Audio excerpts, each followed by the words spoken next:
यति बेला भने हामी माथि जंगलमा छु विशेष नलिकाना खोला लगभग समुद्र सतहदेखि कति दाइ 4500 हाइटमा छु। यहाँ चाहिँ हाम्रो एकजना दाइ हुनुहुन्छ, उहाँको नाम चाहिँ फेसबुकमा चाहिँ हाम्रो नरेन्द्र पहाडीको भाइको चाहिँ अब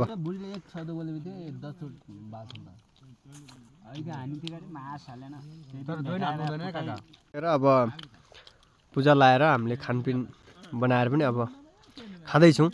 खास हाम्रो खानामा एकदम रमाइलो नै भइरहेछ। हाम्रो एकदम कालो अनुहार लगाएको एउटा अङ्कल हुनुहुन्छ, सबैले पत्रकार भन्छन्। अब जिउँदो पत्रकार त होइनन् खासै, तर पत्रकार नाममा परिचित व्यक्ति हुन्। तल हाम्रो मामाहरूको बस्ती पनि बसिरहेछ, उहाँहरू पनि एकदम व्यस्तता हुनुहुन्छ। धामी बाजे चाहिँ यहाँको सबभन्दा ठुलो टाउको खनेर ठुलो मान्छ भनेको धामी बाजे। उहाँको हुलिया हेर्दाखेरि खास र्याउटेतिर सुहाउने अवस्था छ। अब त्यही पनि हामीसँग राखेको छौँ, ठिकै छ।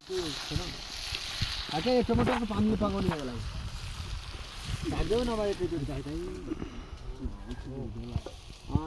त काम गरेर भन्छ न, यो काट्ने यार वरपर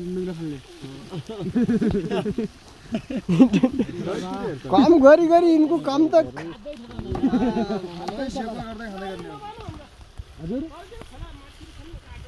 त्यति निकाला त्यति त आइको माल बाँधिनु मैले हिँड्दै त्यति कहाँ लिनु त्यहाँ छ न मैले आँखी पनि तिमीलाई मात्र अर्को छ पानी ल्याउनु भाइकाना यार भयङ्कर तम्बु छ। अरे यार लोकल पानी ल्याइदिनु पानी ल्याएन पहिला। अरे यार मोबाइल सोध्न गएर मोबाइलबाट भिडियो कमाउँछ है, कहाँबाट पैसा कमाउने। शनिबार विशेष अनि देउता पूजा कार्यक्रम हो अनि छुट्टै के अनौठो हुन्थ्यो रे। देउतामा नगर भाइ रक्सी भिडियो ए कोमलले लगी काट्यो मास पहिले ल्याइदिनु पर्ने त्यतिले के रक्सी। हाम्रो पत्रकारज्यूले पनि भिडियो बनाइराख्नु भएको छ, कुशबार परियार हाम्रो ऐनाको चर्चित पत्रकार। उहाँले जनतालाई चाहिँ ढाँटेर महेन्द्र शाह लेख्ने अनि उहाँको वास्तविक नाम चाहिँ कुशबार परियार सहित यो पहिचानमा चाहिँ हामी उहाँलाई देखाउँछौँ। मामा आफ्नो खानाको लागि मिहिनेत गर्नुभएको छ, आगो पुगेर उहाँको पनि पेट भरियोस्, इच्छा पुरा होस्। पहिलोबाट उहाँले अलिक खाना कम गर्नु भए रहेछ, आज अत्यन्तै भोक लागिसक्यो ठर्यो। मोबाइल एउटाले मेरो राम्रो बनाएको छ। खास यिनी जिउँदै अपाङ्ग भत्ता पाउने जस्तो मान्छे हुन्, तर सरकारले व्यवस्था नगरेर यिनी पछि परेका छन्। त्यसमा खानुपर्ने यार छैन दिनको ढुङ्गा हेर्नु पर्यो नि खाने जस्तो अपाङ्ग भत्ता हुनुपर्ने के हुँदैन। को नलिकान्नको देउता पुज्दाखेरि उहाँको भाले काटेको अवस्था हेरेर हामीलाई खास चित्त बुझेको छैन। अर्को साल चाहिँ हामी भाले काट्ने मान्छे बदल्ने अवस्थामा गइसकेका छौँ। यही तालमा पनि यिनले हाम्रो पूजालाई चाहिँ शुभ साहित गरेर यता मामाको पुर्ता काट्ने काम पनि चलिरहेछ।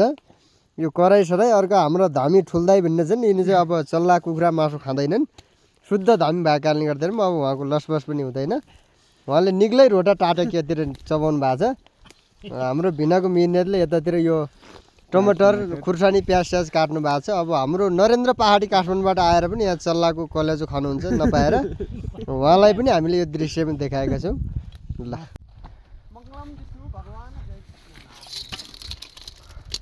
जङ्गलतिर देउता मान्न जाँदैछु।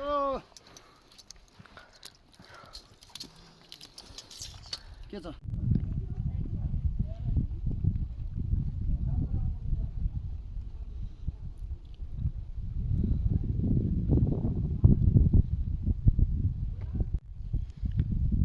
फोटो हान्दै एउटा दाइ फोटो हान्नु ल।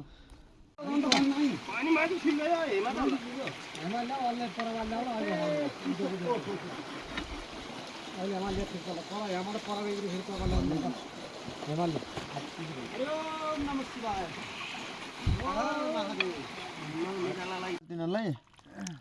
न्यानो कपडा वितरण गर्नुपर्छ तत्काल काठमाडौँबाट पठाइन्छ यहाँ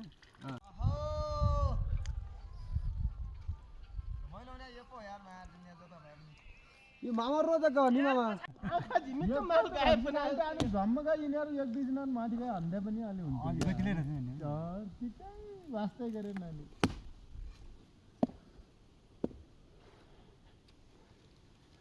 खाग्लोको उकालो काटिसकेपछि हामी काँधोको टुप्पोमा पुगेर चाहिँ हामी आराम गरिरहेका छौँ। अब हाम्रो घाम पनि जान लागिसकेको छ। हाम्रो भाइ नरेन्द्र पहाडीले पानी ल्याएर हामीहरूलाई तिर्खा मेटाइराख्नु भएको छ। हाम्रो भाइको हातको पानीले सबैले खाएर चाहिँ प्यास मेट्नुहुनेछ भन्ने अपेक्षा गरेको छु। हाम्रो पुच्छर पत्रकार पछाडिबाट सबैको वस्तुस्थितिलाई रेकर्ड गरेर प्रचारमा आफ्नो लाइक कमेन्ट भ्युज पाउनको लागि कन्टेन्ट क्रिएटर राम्रो नबनाएर उहाँले हामीलाई चाहिँ आफ्नो वास्तविकता चाहिँ उहाँको हामी मात्र होइन उहाँको पनि हेरेर चाहिँ हामी प्रष्ट हुन्छौँ कि कस्तो खालको पत्रकार हुनुहुन्छ। म पत्रकार त होइन तर उहाँको विषयवस्तुसँग चाहिँ अलिकति चासो राख्ने भएको कारणले प्रत्यक्ष देखाइरहेको छु उहाँलाई। हेर्नुहोस् है उहाँको हेर्नुहोस् ढङ्गा हेर्नुहोस् है ऊ हेर्नुहोस्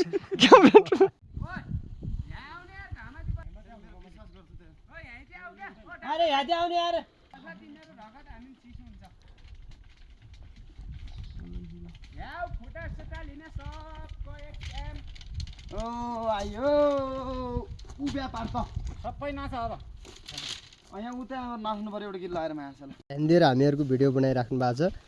हामीसँग अब हाम्रो सँगैको टोलीहरू एकदम ओह्रालो झरिराखेको छ।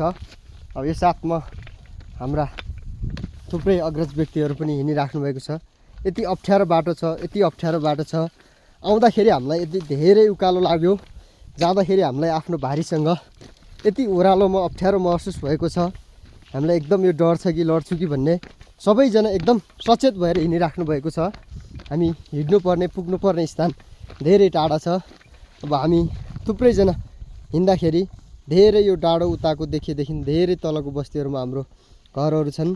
हामी एकदमसँग जोखिमपूर्वक तरिकाले हामीले नलिकार्नको देउता खाग्लो हुँदै ओह्रालो झरिरहेको छु काँधको। त्यो ओह्रालोमा चाहिँ हामी हिँड्दै गर्दाखेरिको फोटोहरू छ।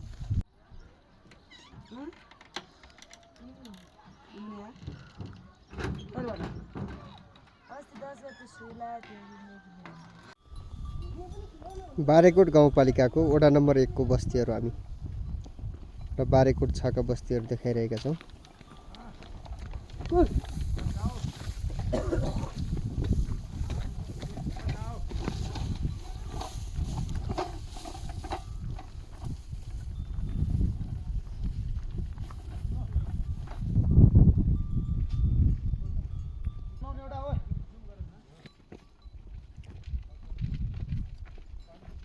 हामी यति बेला काँधा छु।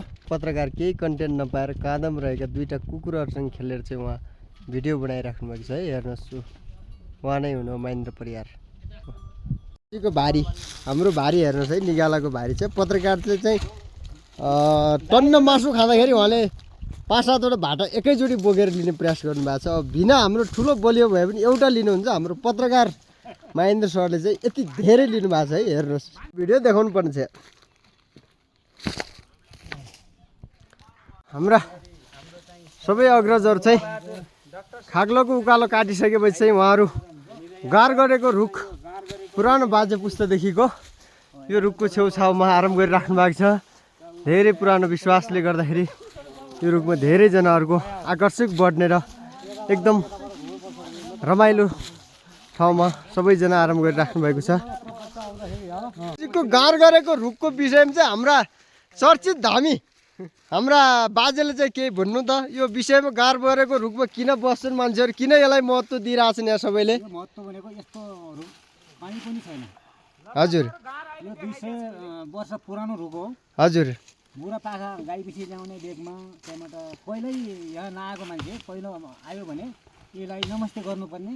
अनि किन हो भनेर हामी सोद्धाखेरि के हजुर यहाँको भूत परेले पनि नछुने अब घाट देख्यो प्यार अब उता पनि गएर भेट्यो यहाँ डेक लाग्ने चलन हुन्छ नि हजुर बान्ता हुने अनि चक्कर आउने त्यसलाई पनि शान्तको लागि यसलाई नमस्ते गर्नुपर्छ अनि त्यही भएर यो एउटा प्रख्यातै छ। त्यसको लागि तपाईँलाई विशेष धन्यवाद छ। अब हामी यो गार गरेको रुख नजिक चाहिँ हाम्रो नरेन्द्र पहाडीजीका दुई भाइजी चाहिँ गार गरेको रुखलाई विशेष महत्त्वको साथ फोटा खिचेर उहाँहरू आकर्षक हुन खोज्नु भएको छ। यो प्रचारलाई चाहिँ हामी काठमाडौँसम्म पुर्याउने छौँ र यो गार गरेको रुख यति ठुलो छ जहाँ हाम्रो पुर्खौँदेखि चाहिँ हामीले मान्यता गर्दै आएको रुख विश्वासमा छ। सबैले यो रुखको बारेमा चाहिँ